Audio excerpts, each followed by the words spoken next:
Hello guys, welcome to 5th Generation Hobby Shop.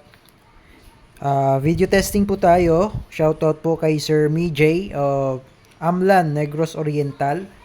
Sir, ito na po ang inyong unit po na WE Glock 34 F Series. Black frame, black slide, gas blowback pistol by WE. Ito po yung kanyang box. Ayan, WE brand. Glock 34. Yung slide is black. Yung frame is black. Then, yung barrel is silver. Okay, made in Taiwan po ito. Ayan po. So, bago natin buksan, meron na po itong kasamang gas. Ito po yung green gas. Pop Dyno na number 12. Standard power. And also comes with the Airsoft BBs. This is the 0.23 grams 4,000 shots. Ayan. Okay. Now, buksan na natin yung unit. So, ayan na siya. Ito po yung owner's manual niya, sir. And then, kung gusto nyong tingnan yung instruction and yung sa parts explosion, scan nyo lang po yung QR code. Ito yung Chinese and English version. Scan nyo lang po yan. Okay? And then, meron po siyang kasamang back strap para sa grip and yung lock, yung pin. Okay? The magazine is 24 rounder capacity with expanded expanded mag base. Ayan. So, this is the 4 series. This is 24 rounder magazine po. 24 plus 1. Isa sa chamber. 24 plus 1. But the recommended capacity for me, sir, no? Mas maganda kung 12 lang or 14 yung ilo-load mo para yung spring, sir, hindi stress yung spring. Okay. Mas maganda kung half lang, sir. Lalagyan natin ng bala. Para makita nyo, sir, na talagang yung spring hindi siya totally or hindi siya fully compressed, no? Yan. Lalagyan natin siya ng 12.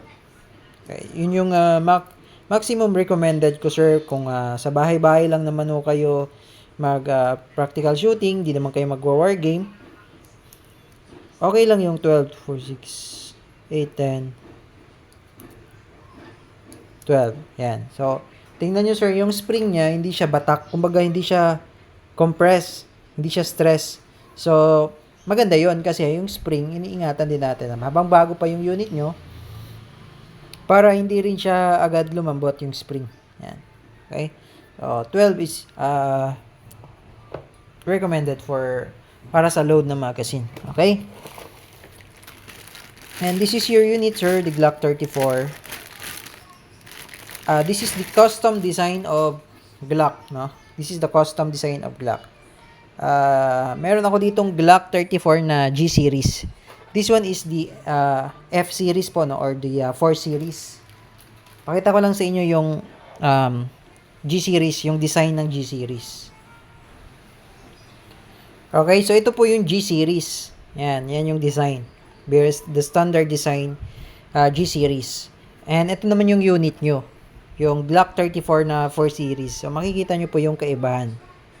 Ayan. Sa G series, wala pa yung Punisher skull engraved na meron. Punisher skull na design sa backplate. Sa 4 series meron. Sa G series wala. And then, pansin nyo rin yung sight niya is naka-fiber optic na. Sa G series, standard. Standard white dot. Ayan, sa F series, fiber optic. And as you can see. And then, yung design niyang grip, magkaiba din. And sa G series, wala pang magwell. Sa F series, naka-magwell na. Ayan. Magkaiba rin yung kanyang markings. Ayan, magkaiba rin. Okay. Pareha silang may thread. Sa outer barrel, pareha silang may thread. Kaya pwede nyo pong lagyan ng tracer unit. Meron din po pala tayong available na tracer unit na pwede nyong ikabit dito sa unit nyo, sir. So, ayun lang. Pinakita ko lang yung comparison ng G series at 4 series. Pero yung G series, pwede rin tong lagyan ng magwell. Okay? Okay, Sir Mijay of Amlan. Ayan, and yung unit. Pakita ko lang, sir, ng malapitan. Ayan, ang ganda ng serrations niya. Front and rear. Yung sight. Ayan, fiber optic. Front and rear. So, by the way, yung unit nyo, sir, is optic ready. So, pwede nyo pong lagyan to ng red dot optic. Okay? Pagka gusto nyo pong mag-avail ng red dot optic, meron po tayong available po. Red dot optic. Then, sa accessories naman, pwede nyong lagyan ng flashlight kasi meron siyang railing for the accessories. Katulad ng flashlight, lasers. Yan. Then, as you can see din, meron thread yung barrel niya. So, pwede nyo pong lagyan yan ng tracer units. Tracer, yan. Mas magandang ilagay tracer kaysa sa suppressor or silencer. Ayan. Okay?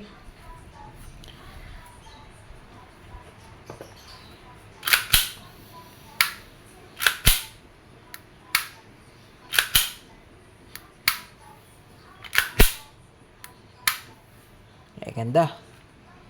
Okay, tingnan natin yung internal, sir, ha.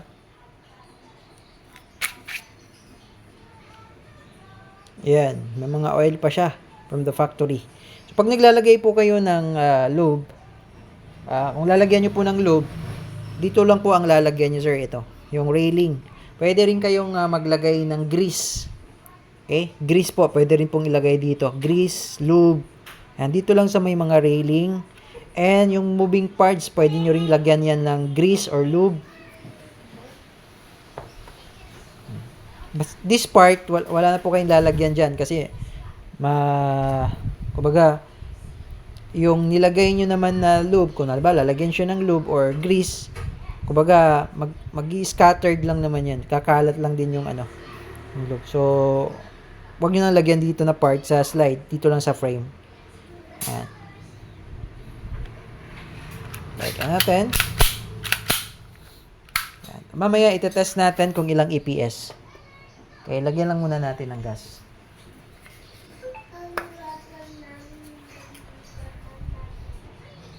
Three to 5 seconds po ang paglalagay ng gas.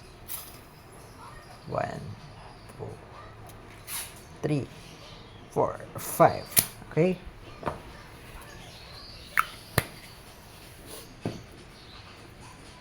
Okay? So, ito pala, yung back strap, sir, dito po yan. Ayan. Diyan po. Bali po, tatanggalin nyo po yung pin. Ayan. Then, ang ipapalit nyo yung pin na yun, sir. Para mag-lock na. Para hindi mahulog. Ayan. Yan yung design. So, nasa sa inyo po kung gusto nyo ilagay yung back strap. Ayan. Ganyan siya. Ganyan siya. Maganda rin naman. Ayan. Pagka medyo tataba lang yung grip pag hinahawakan. Okay? So, bali ito pala, sir, yung valve na yan, pati yung sa ilalim. Yan. Nare-remove kasi yan eh. Yung mag base. Yan. Paminsan po lumuluwag po yan. Higpitan nyo lang po yan. Yan. Yung tatlo, yung screw, yung valve, pati itong outlet, inlet, tsaka yung screw. Then, pwede nyo rin yung lagyan ng silicone oil. Okay? So, ito-test natin. Check muna natin yung EPS and then shooting test tayo. Okay, so ngayon, tetest natin. Nandito yung chrono ko. Tetest natin kung ilang EPS. Okay. Firing. Walang nabasa. Isa pa. Firing. 364.7. Okay. Ganun po nagre-range ang Glock 34. Glock 35. Yan. 364.7. Yan po ay 1.23 joules. joules. Okay? Okay, so ngayon, proceed tayo sa shooting test. Okay, Sir Mijay of Amlan, Negros Oriental. Shooting test tayo ng inyong Glock 34 4 Series by WE semi-automatic gas blowback pistol. Okay. Firing.